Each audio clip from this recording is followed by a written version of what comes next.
جب حضرت مہدی کی قیادت میں مسلمان صاحب ایمان اہل عرب یہودیوں اور عیسائیوں کی طاقت سے ٹکرائیں گے تو ان کی مدد کے لیے دو جانب سے اللہ تعالیٰ کچھ بھیجیں گے مدد. ایک تو آخری مرحلے میں مدد آئے گی حضرت مسیح عیسیٰ ابن مریم کا نزول، جو یہودیوں کی طرف رسول بنا کر بھیجے گئے تھے. انہیں یہودیوں نے اپنے خیال میں سولی پر چڑھا دیا، لیکن اللہ نے فرمایا وما صلبوہ وما قتلوہ ولکن شبہ لہ، بل رفعہ اللہ الیہ، اللہ تو اپنی طرف اٹھا کر لے گیا. اور احادیث سے صحیحہ جو کہ ہمارے ہاں متواترہ کے درجے میں ہے، وہ احادیث جو صحیحین کی ہیں ان سے ثابت ہے کہ حضرت عیسیٰ ابن مریم دوبارہ زمین پر آئیں گے. اور یہودیوں کا سب سے بڑا سرغنہ جو خود مسیح ہونے ہی کا دعویٰ کر رہا ہوگا، مسیح الدجال، اسے حضرت مسیح قتل کرے گے. لیکن ایک دوسری حدیث سے معلوم ہوتا ہے کہ مشرق سے فوجیں آئیں گی حضرت مہدی کی مدد کے لیے. یخرجون ناس من المشرق یؤدون للمہدی یعنی سلطانہ، مشرق کی طرف سے فوجیں آئیں گی کہ جو مہدی کی حکومت کو مستحکم کرے. خراسان کا لفظ آتا ہے ایک دوسری حدیث میں، خراسان سے سہ عالم چلیں گے، انہیں کوئی نہیں روک سکے گا یہاں تک کہ وہ یروشلم میں جا کر رسم ہو جائیں گے. اور حضور کے زمانے میں اچھی طرح سمجھ لیجئے، ہند کسے کہتے تھے حضور کے زمانے میں؟ پاکستان ہند میں شامل نہیں تھا. سندھ و ہند، سندھ ایک مکمل ملک تھا، ہند اس کے بعد شروع ہوتا تھا. یہ راجپوتانے کا اور تھر کا ڈیزرٹ جو ہے، اس سے آگے جو ہندوستان ہے وہ ہند تھا. یہ جو ہمارا پاکستان ہے یہ ہمیشہ ہند میں شامل نہیں رہا. حضور کے زمانے میں بالخصوص سندھ و ہند، دریائے سندھ چلا رہا ہے.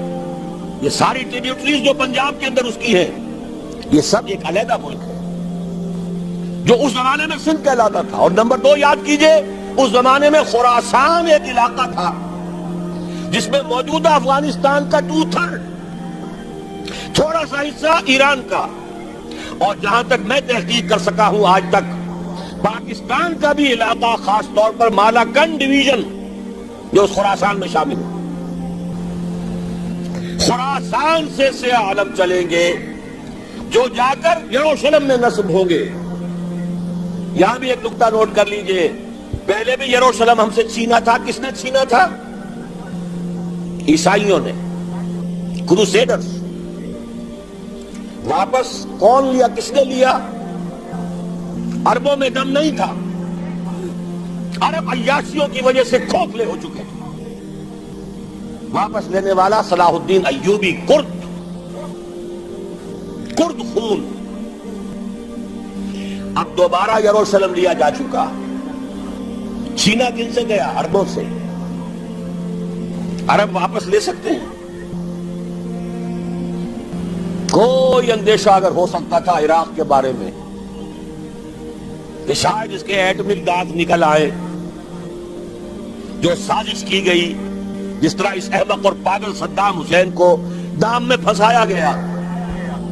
صدام 100 جال، دام کہتے ہیں جال کو، صدام اس میں جو پھنسا ہے تو اگلا پچھلا کھایا پیا سب اگلوا لیا. اور ہے ہی کون؟ اس کے پاس ایٹمک ہتھیاروں کا ذخیرہ موجود ہے، اور کسی کے وہ ایٹمک دانت بھی نکلنے نہیں دے رہے. پاکستان کے اوپر کتنا دباؤ، اور ہمیں نہیں پتا کتنا کچھ دباؤ قبول کیا جا چکا. یہ تو سبھی مانتے ہیں. کیپ کر دیا گیا، روک دیا گیا، آگے تو نہیں بڑھ رہا، یہ تو سبھی مانتے ہیں. رول بیک بھی ہو گیا یا نہیں کچھ پتہ نہیں. لیکن کسی صورت یہ نہیں تسلیم کریں گے، قبول کریں گے کہ کسی مسلمان ملک کے پاس ایٹم بم آ جائے. یہودیوں کے پاس ذخیرہ موجود، سب جانتے ہیں. بہرحال یہ جان لیجئے اس علاقے سے امید ہوتی ہے سندھ اور خراسان. حالات بہت خراب ہیں ہمارے, اور حالات بہت خراب ہیں افغانستان کے بھی, لیکن حالات کے بدلتے اللہ تعالیٰ کی مشیت کے تحت دیر نہیں لگا کرتے. سیرت نبوی میں مجھے نظر آتا ہے سن 10 میں 10 نبوی ہجرت سے 3 سال پہلے 2.5 سال پہلے کہیں سے کوئی امید کی کرن نظر نہیں آتی تھی کہ عرب میں اسلامی حکومت قائم ہو جائے گی. 10 برس ہو چکے محمد الرسول اللہ کو دعوت دیتے ہوئے, اور ابھی تک بمشکل 125 آدمی ہے اپنے بل پر اپنے طاقت پر مکے میں رہ بھی نہیں سکتے. کیسے ہو جائے گا, کہاں سے ہو جائے گا؟ میں آج پوچھتا ہوں کوئی شخص بتائے کہیں سے کوئی امید کی کرن اس وقت نظر آتی ہے؟ اس ماحول میں لے جائیے. اگلے 3 سال میں کیا ہو گیا؟ پہلے سال 6, اگلے سال 12, اس سے اگلے سال 72, اور بیعت عقبہ ثانیہ ہجرت, اور وہاں سے اب حضور کی طرف سے انیشیٹ شروع ہو گیا, انیشیٹو. تو ہم نہیں کہہ سکتے اللہ تعالیٰ کی قدرت, اللہ کی مشیت. یہ یقین ہے کہ دنیا کے خاتمے سے پہلے نظام خلافت قائم ہوگا اور تمام دنیا میں ہوگا. ظاہر ہے کہیں پہلے کسی ایک جگہ سے ہوگا جیسے حضور کے زمانے میں ہوا. اگر بیک وقت پوری دنیا میں ہو سکتا تو حضور کے دست مبارک سے ہوتا. اگر حضور کے دست مبارک سے بھی ایک ملک میں ہوا, جزیرہ نما عرب میں ہوا, پھر حضور کی امتی ہے نا, ابو بکر ہے, عمر ہے, عثمان ہے, صحابہ کرام کی فوجیں نکلی ہیں, امتی ہے, امتیوں کے ہاتھوں اس کی توسیع ہوئی. اب بھی یہی ہوگا, کسی ایک علاقے میں ہوگا.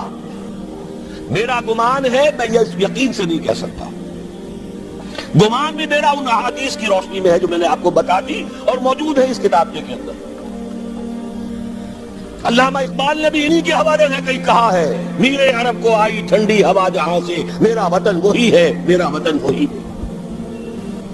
اس علاقے سے کچھ ہونے والا ہے اور ہوگا انشاءاللہ. میری زندگی میں نہ ہو, آپ کی زندگی میں نہ ہو, کوئی پرواہ نہیں.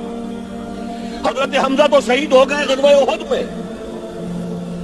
5 سال کے بعد حضور مکے میں داخل ہوئے ہیں فاتح کی حیثیت سے. حضرت حمزہ کی نگاہوں نے, ان آنکھوں نے تو نہیں دیکھا, عالم ارواح میں اللہ نے کیا مشاہدہ کرایا ہوگا انہیں, وہ تو ہمیں معلوم نہیں. بعض صحابہ شہید کر دیے گئے مکے ہی میں. بہت بڑی کامیابی. اپنی جان لگا دیں, اپنے آپ کو کھپا دیں, اپنے آپ کو مٹا دیں. جس طرح روڑی کوٹ کر بنیادوں میں بھر دی جاتی ہے, ہماری ہڈیوں کا چوڑا بنا کر اور ہمارے خون کے اندر اسے گوندھ کر اگر وہاں ڈال دیا جائے, اس سے بڑی سعادت کوئی نہیں. اس پر تعمیر ہو خلافت علی منہاج النبوہ کی, ہم اس کی بنیاد کے اندر دفن ہو جائیں, یہی بہت بڑی سعادت ہے. لیکن یہ ہوگا. میں نے عرض کیا تھا کہ یقین ہے مجھے کہ ہوگا, اور ہر صاحب ایمان کو یقین ہونا چاہیے کہ ہوگا. باقی یہ کہ یہ آثار ہیں اور احادیث بھی ہیں, اور 400 برس کی تاریخ بھی بتاتی ہے کہ یہیں سے ہوگا. 1000 برس تک سارے مجددین امت عالم عرب میں پیدا ہوئے. 11ویں صدی کا مجدد اعظم شیخ احمد سرہندی کہاں دفن ہے؟ سرہند میں, ہندوستان میں. 12ویں صدی کا مجدد اعظم شاہ ولی اللہ دہلوی کہاں دفن ہے؟ دہلی میں. 13ویں صدی کا مجدد اعظم سید احمد بریلوی, ان کی تو قبر بھی معلوم نہیں, لیکن ان کا خون جذب ہوا دریائے کنہار میں, اور ان کے سینکڑوں ساتھیوں کی لاشیں اس بالاکوٹ کے مقام پر. 14ویں صدی کے مجدد اعظم شیخ الہند, لیکن ان کے ساتھ ساتھ اتنے اعظم رجال, علامہ اقبال جیسا مفکر, مولانا مودودی جیسا مصنف, مولانا الیاس جیسا مبلغ, کہیں اور ہمیں دکھا دیجئے آپ. میں کل کہیں عرض کر رہا تھا, دیکھیے پہلے جو 1000 برس تک ہر خیر ہندوستان میں باہر سے آ رہا تھا. معین الدین اجمیری باہر سے آ رہے ہیں, شیخ علی حجویری باہر سے آ رہے ہیں, سندھ میں جتنے اولیاء دفن ہیں سب کے سب باہر سے ایران سے چلے آ رہے ہیں. لیکن جیسے ہی 11ویں صدی شروع ہوئی ریورس ہو گیا آرڈر. اب سلسلہ مجددیہ نقش بندیہ اب ہندوستان سے نکل کر پھیل رہا ہے. پورا افغانستان، پورا ترکستان، تمام یہ ترک ریاستیں جو آزاد ہوئی ہیں ابھی یو ایس ایس آر کے خاتمے کے بعد، یہاں تک کہ سائپرس، جزیرہ قبرص، پورا ترکی جو اب بھی ہے موجودہ ترکی، سلسلہ مجددیہ نقش بندیہ کہاں سے چلا؟ ہندوستان سے پھیل گیا پورے عالم اسلام. مفکر، علماء دین کا اور تمام علوم دینی کا مجدد شاہ ولی اللہ دہلوی، خالص ترین جہاد فی سبیل اللہ دور صحابہ کے بعد جماعت مجاہدین جام شہادت نوش کیا، سینکڑوں ہمارے مجاہدین. پھر 14ویں صدی میں اقبال جیسا مفکر، مودودی جیسا، دوبارہ دہرا رہا ہوں، مصنف، مولانا الیاس جیسا مبلغ مجھے تو کہیں نظر نہیں آتا. تمام مسلمان ممالک آزاد ہوئے، کہیں اسلام کا نام نہیں لگا. نہ سیوکارنوں نے نعرہ لگایا، نہ کہیں کسی اور نے نعرہ لگایا.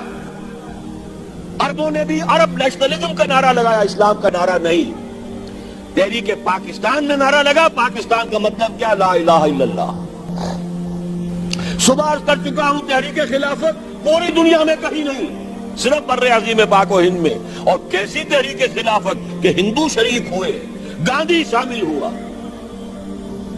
پورے ہندوستان کو جس نے گجا دیا. یہ دوسری بات ہے کہ جب خود مصطفیٰ کمال نے ختم کر دیا تو اب کیا کرتے؟ مدعی سست گواہ چست. نوٹ کرنے کی بات ہے، کچھ آثار ہیں، 400 سال کی تاریخ ہے، بتا رہی ہے پاکستان کا قیام خود ایک معجزہ.